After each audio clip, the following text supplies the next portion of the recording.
Imagine you are walking into a small, quiet library. Mm-hmm. A very peaceful place? Yes, the lights are soft, and, well, there is a comfortable chair waiting for you. Right. You could just sit down. You can sit, you can breathe slowly, you are safe here. Yes. You can rest your mind right here with us. Welcome to another quiet night on Cozy English Nights. We are so happy you are here with us again. I'm your host. And I am the expert guide for tonight. Tonight we are doing a deep dive into a special story. A very interesting story, yes. We are going to talk about a very small word. Mm-hmm. A word we hear every single day. Right. It is a word we say every day, too. The word is sorry. It is such a simple word, but, it holds a lot of power. Yes, it does. And sometimes, well, we use it the wrong way. Exactly. We use it when we do not need to. So today we will talk about how to say sorry the right way. We have a great deep dive for you tonight. We have a story to share. It is about a man who said sorry too much. Way too much. And we will explore why he did that. We will also talk about the brain. Right. What happens in our mind when we make a big mistake? It is going to be a very helpful talk. Mm-hmm. Very helpful for everyday life. But first, I want you to imagine something else. Picture a busy office. A very busy place. Yes.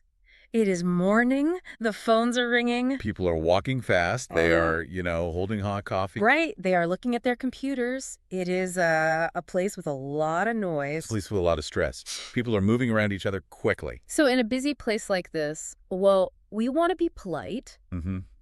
We want to be nice to other people. Yes. We do not want to make people angry. No, we want peace. And in this busy office, there is a man named Leo. Ah, yes. Leo. He is the main person in our story today. Leo is a very nice man. I mean, he is a hard worker. Right. But Leo has a very interesting habit. He really does. Leo says the word sorry all day long. All day. Yes. And I mean, all day. He says it many, many times. Let me give you an example. Imagine Leo is walking to his desk. Okay. He is walking. He's not looking. And, well, he bumps into a chair. Oh, a chair. Yes. His leg hits the wood. The chair does not move. Mm-hmm. The chair has no feelings. Right. But Leo looks at the chair and he says, sorry. I mean, he apologizes to a piece of furniture. Yes. He really does. That is very strange. It is. And later, Leo is standing still. Another person is walking fast. Okay. The other person bumps into Leo. So it is the other person's fault. Exactly. But what does Leo say? Leo says, sorry. Wow. He apologizes when someone else makes the mistake. Yes, he does. And, well, the most interesting part of the story is this. Tell me. One day, Leo is looking out the window. The sky gets dark. Mm-hmm. The clouds come. Right. It starts to rain. And Leo says, sorry. Wait. He says sorry to the sky? Yes, he says sorry to the weather. That is amazing. When I read this story, I asked myself, why? It is a good question. Why does he do this? You understand the human mind so well. Why does Leo say sorry to a chair? Or, to the rain? Well, to understand Leo, we must look at how humans feel. Okay. How does he feel? Leo is feeling nervous. In a busy office, the brain is always watching. Watching for what? The brain is looking for danger. It is looking for conflict. Oh, conflict means fighting or arguing, right? Yes. Yeah. The brain wants to stop an argument before it starts. I see. So the brain creates a habit. For Leo, the word sorry is like a soft pillow. Soft pillow. I really like that picture. Imagine you have to walk through a dark room you cannot see. Mm-hmm. That sounds scary. You might bump into hard things, so you wrap yourself in soft pillows. Oh, I understand. If I hit a wall, it does not hurt. Exactly. Leo is using the word sorry, like those soft pillows. He is wrapping himself in the word. Yes. He wants to make every interaction soft. He wants to be invisible, maybe. He does not want to take up space. That is exactly right. Yeah. He is afraid of making people angry. So he tries to please everyone all the time. Mm-hmm. He makes himself small. When someone bumps into him, he says sorry to make them happy. It is a fast response. Yes. Mm-hmm. He does not think. He just speaks. But is this a bad thing? It sounds like, well, he is just being very polite. It is good to be polite. Mm-hmm. But there is a problem. What is the problem? Words are like tools. Each word has a special job. Right. What is the job of the word sorry? Well, the job of sorry is to show you feel bad. Yes, it means you made a mistake and you want to fix it. It means you feel regret. Exactly. It means you cause harm to someone else. Mm-hmm. But a chair cannot be hurt. No, it is just wood. And the rain is not Leo's fault. Right. He does not control the sky. So when Leo says sorry to the chair, the word loses its true meaning. Ah, I understand now. If he uses the word for everything, well, the word means nothing. It becomes empty. Yes. It is just a sound he makes. It is not a real apology anymore. Wow. Linguistic bubble wrap. That is so interesting. It is a defensive reflex, not real communication. Now let's go back to the office. Okay. Leo is not alone. He works with a woman named Grace. Yes. Grace is very smart. She watches people carefully. She notices things. I'm sure Grace sees Leo wrap himself in his soft pillows. She does. She hears him say sorry all day. Yes. Grace actually counts his words. She tells Leo, you say sorry 50 times a day. 50 times. That is, well, a very high number. It really is. It is almost one time every 10 minutes. And when Grace tells him this, what does Leo do? Well, he looks at her and he says, sorry. Oh, wow. It is automatic. He cannot stop. Yes. Grace laughs a little. She says, see? You just did it again. That is funny. But Grace is kind, right? Very kind. She does not yell at him. She just wants him to notice his habit. It is very important to notice our habits. That is the first step to changing them. Yes. But then something big happens. This is the main part of our story today. Okay, I am listening. One day, Leo makes a real mistake. A very big mistake at work. Oh, no, this is not about bumming a chair. No. Okay. Leo is working on his computer. He has to send a very important paper to a client. A client. That is a person who pays the company for its work. Yes. The client needs the right paper. But Leo is moving too fast. Living too fast is dangerous. It is. He clicks the wrong button. He sends the wrong paper to the client. Oh, that's a serious problem. Yes, it is. The client will see the wrong paper. The client might be confused. The client might be very angry. The company looks bad. Exactly. When Leo realizes what he did, his heart beats very fast. His face gets hot. He feels, well, a lot of fear. This is a real moment of panic. Yes. Leo walks over to Grace. Grace knows about the paper. Grace knows it is a big problem. Right. Leo stands next to Grace. He is very stressed. And he gives her an apology. Okay. But what kind of apology? Well, let me guess. He uses his fast response. Yes. He uses the tiny quick word. He just says sorry. The exact same way he said sorry to the chair. Yes. The exact same way. He uses the empty word. He does. And this feels so wrong. Can you explain this? Why does he do this? It is a very good question. He knows it is a big mistake. Why does he use the tiny empty word? Why does he not find a better sentence? We must look at his brain again. Okay. When a person feels panic, the brain changes. The brain gets very busy with fear. Like an old computer. Yes, exactly like an old computer. When an old computer tries to do a big job, it gets hot. It moves very slowly. That is a perfect example. When the computer gets too hot, it stops doing hard things. Right. It only does simple things. The human brain is very similar. When we are afraid, our brain cannot find difficult words. The brain is too tired from the fear. Yes. It cannot build complex sentences. So the brain goes to the most simple tool it has. For Leo, the most simple tool is his fast habit. His brain says, just say sorry. It works for the chair. Maybe it will work now. But it does not work now. No, it does not. It creates a very bad feeling. Oh. We can call this a mismatch. A mismatch. What does that mean? A mismatch is when two things do not fit together. Oh. Like wearing a winter coat on a hot summer day? That is a mismatch. Exactly. Leo has a severity mismatch. Severity mismatch. Yes. The word is very small. Yeah. But the mistake is very big. They do not fit together. I see. Grace sees this mismatch immediately. What does she do? She looks at Leo. She shakes her head. She says, Leo, that one needs a bigger sorry. A bigger sorry. That is very smart. Leo is confused. He asks a bigger one. And what does Grace say? Grace says something very wise. She says, sorry for a chair is small. Sorry for a mistake is different. That is very wise. It is a simple rule. Let us think about this. If someone makes a big mistake that hurts you, how do you feel if they just say a quick sorry? Well, if they use a tiny word, I feel like they do not understand. Yes. I feel like they do not care about my pain. Exactly. If I break your computer and I just smile and say sorry, you will be angry. I will be very angry. You'll think, she does not know this is a big problem. Right. And if I think you do not understand the problem, well, I cannot trust you. Because I might do it again? Yes. I will think you will break my computer again. This is why the tiny sorry is dangerous at work. It destroys trust. The client will think Leo is not a serious worker. So the soft pillows have failed Leo. They have. The empty word cannot fix a real problem. He needs a new tool. And Grace gives him the new tool. She teaches him how to build a real apology. That is wonderful. She says a real apology has 3 parts. It is not just one fast word. 3 clear steps. Yes. This is very important. Let us look at these 3 steps slowly. Okay. Step number 1. Grace tells Leo to say, I am really sorry. Let us pause there. I am really sorry. Yes, he adds the word really. Why is that important? Why can he not just say sorry? Because his normal sorry is empty. Right. By adding really, he changes the tone. The tone is the feeling in the voice. Yes. It tells the other person, this is not about a chair, this is serious.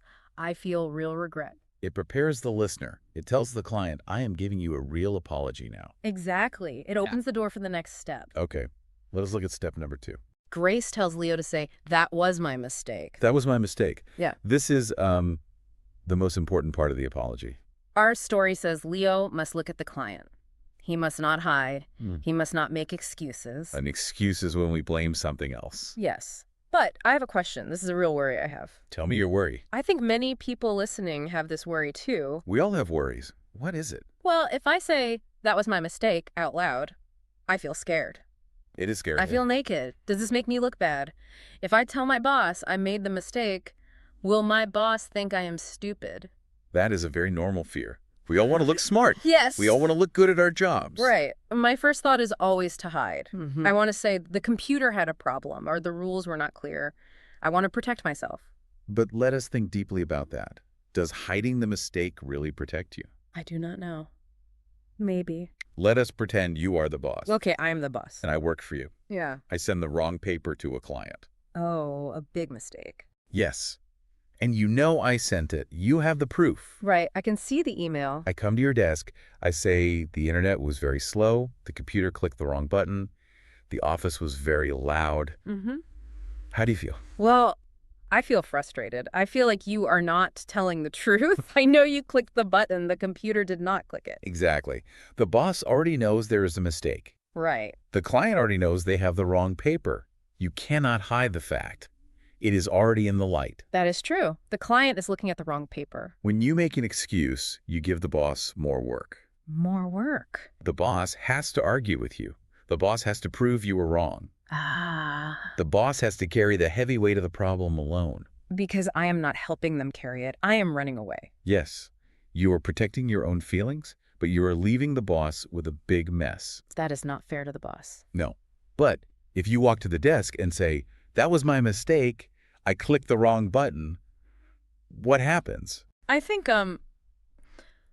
the boss feels relief. The boss does not have to fight me. Yes, the fight is over before it begins. Wow. When you name your mistake, you show respect. You say, I see the problem. You see the problem.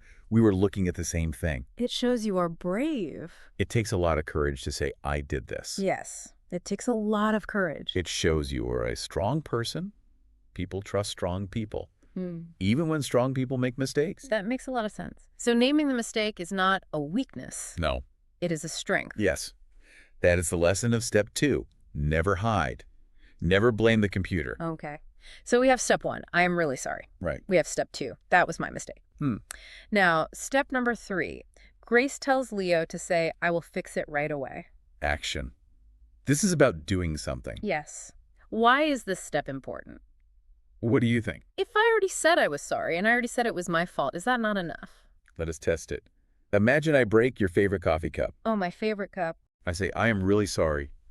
That was my mistake. I dropped it. Okay. And then I just stand there. I look at you. What happens next? Well, I have to look at the broken cup on the floor. Yes. And I have to say, okay, can you clean it up? Can you buy me a new one? Right. I gave you the apology, but I gave you the work too. Yes. You have to be the manager of my mistake. You have to tell me how to fix it. And that makes me tired. I am already sad about my cup. I do not want to be your manager right now. Exactly. An apology without a fix is only half an apology. It leaves the other person holding the heavy weight. So step 3 takes the weight away. I will fix it right away. It means I will clean the floor. I will buy the new cup. You can rest. It moves the story from the past to the future. From the past to the future. I like that. The mistake is in the past. Yeah. The fix is in the future. It gives hope. It gives a solution. This 3-part structure is beautiful. It is clean. It is honest.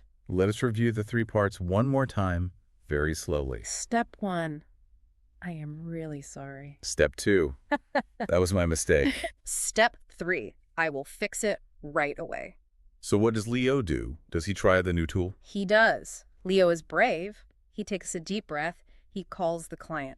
Calling the client is scary. Very scary. And our story tells us a very important detail. It says Leo speaks slowly. Slowly. That is different from his fast, empty sorry. Yes. His old sorry was quick. It was like a reflex. You blink your eyes quickly. You say sorry quickly. But this time, he's present. He's thinking about every word. He speaks slowly because the words have weight. Does he say all 3 steps? He says all 3 steps. He says, I am really sorry. That was my mistake. I sent the wrong paper. I will send the right paper right away. No excuses. No excuses. He does not blame the internet. That is wonderful. And now we see the power of this tool, the power of accountability. Accountability means taking ownership of your actions. How does the client react? Does the client yell? I do not know. Does the client say, you are a bad worker? I am going to guess the client is calm. The client is very calm. The client replies immediately. What do they say? The client says, thanks for telling me. It is fine. Please send the new paper. Thanks for telling me. The client thanks him for making a mistake. The client thanks him for his honesty. The client appreciates the truth. There is no drama. There is no loud argument. It is peaceful. It is almost too peaceful. When I read this, I was surprised. I expected a big explosion. It goes back to what we talked about. Anger often comes when we have to fight to be heard. If I have to yell at you to make you understand my pain, I will be very angry. But Leo already understood. She said it first. Yes. Leo took all the fire away. He left no room for anger. The client felt safe.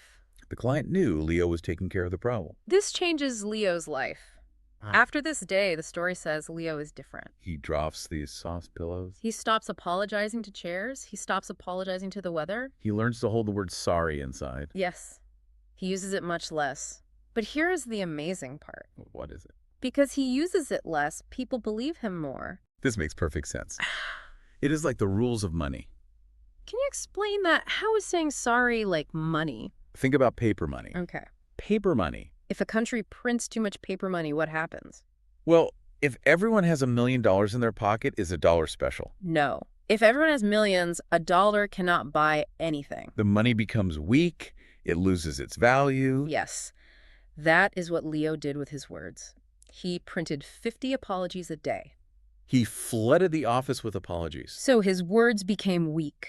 They lost their value. But now he saves his words. Yes. Now he only gives an apology when it is truly needed. Because it is rare, it is valuable. When Leo says, I am really sorry, now people stop and listen. They know it is real gold. They know it is not empty paper. He built his trust back. Mm-hmm. By using the word less, his words became stronger. That is a wonderful lesson. It is a lesson for all of us. We should ask ourselves, do I print too many apologies? Do I make my words weak? Yes. But sometimes, in the office or on the street, we do need to be polite. Mm-hmm. We do. We do need to move past people. If we cannot say sorry to a person blocking the door, what should we say? Our story gives us some very helpful tools for this, too. It teaches us the difference between words. Let us look at these tools. Let us build a vocabulary box. We will put different phrases in the box. Okay, let us start with the soft words, the everyday words. The story gives us a great phrase for moving around people.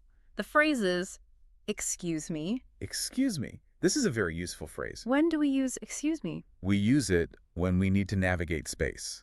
Navigate means to move through a place. Right. If someone is standing in front of the door and you need to go out, you do not say sorry. You say, excuse me, can I pass? Or if you are at the supermarket, someone's shopping cart is in your way. You say, excuse me. Yes. Why is excuse me better than sorry in these moments? I think it is because you did not do anything wrong. You just want to move. Excuse me is a polite request. You are asking for a small favor. You are asking for space. Exactly. You are not taking blame.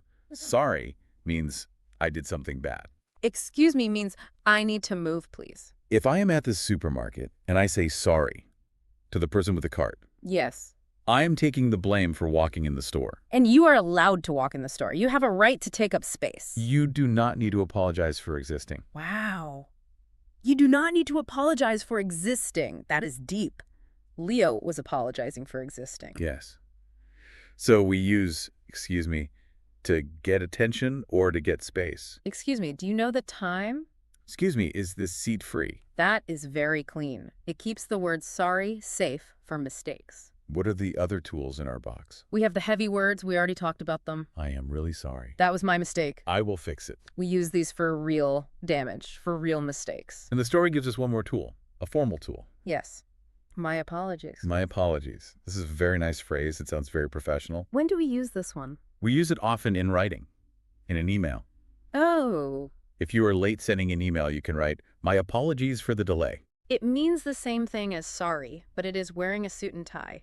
That is a very good way to describe it. It is polite, it takes ownership, but it keeps a little distance. It is perfect for work. So if we look in our box, we have, excuse me, for moving, We have I am really sorry for big mistakes. and we have my apologies for formal emails. If we use the right tool for the right job, communication becomes much easier. There's less confusion and there's more respect. Respect for others and respect for yourself. We have talked about many things today. We followed Leo from his busy office, bumping into chairs, to his big mistake with the client. We saw him grow. We saw him learn to carry the weight of his actions. I like this story very much. It is a gentle story, but it is very true. Let's take a moment to reflect on this. Let us think quietly about what we learned. Yes, let us just take a slow breath. Think about your own life. Think about the people around you. Think about the times you feel afraid. When you feel panic, do you use empty words? Do you try to hide? It is okay if you do. We all do it sometimes. Our brains want to keep us safe. But remember, real safety comes from truth. Real trust comes from honesty. Think about a time someone gave you a real apology. A time someone looked you in the eye, they said, "That was my mistake." They did not make an excuse. How did you feel? Did you respect them less? Or did you trust them more? I know my answer. I always trust a brave, honest person more. And think about tomorrow. Who in your life might need to hear a real apology from you? Maybe a friend, maybe a coworker, maybe a family member. You have the tools now. You know the 3 steps. You can be brave. You do not have to apologize to the furniture anymore. No more soft pillows, just clear, true words. Before we say goodbye tonight, we have a few phrases to review. Yes. Let us remember a few phrases from today. These are good phrases to practice. I will say them slowly. Just listen and let the words settle in your mind. The first phrase is, "Excuse me." We use this to get attention gently. For example, "Excuse me, can I pass by?" It is a polite way to move through the world. The second phrase is, "That was my mistake." We use this to take ownership. We use it to show we understand. For example, "I brought the wrong coffee. That was my mistake." No excuses, just the truth. The third phrase is, "I will fix it right away." We use this to show action. We use it to solve the problem. For example, "I gave you the wrong paper. I will fix it right away." It brings hope to a bad situation. And the last phrase is, "My apologies." We use this to say sorry in a formal way, usually in writing. For example, "My apologies for the late reply." Perfect for a work email. These 4 phrases are very strong. If you use them well, people will listen to you. People will trust you. You will be a great communicator. Thank you so much for joining us tonight. We love sharing these quiet moments with you. We hope your mind feels calm. We hope you feel ready for tomorrow. Remember to speak your words with care. Save your apologies for when they matter. And never say sorry to a chair. Have a wonderful night. Good night from Cozy English Nights. We will be right here waiting for you next time.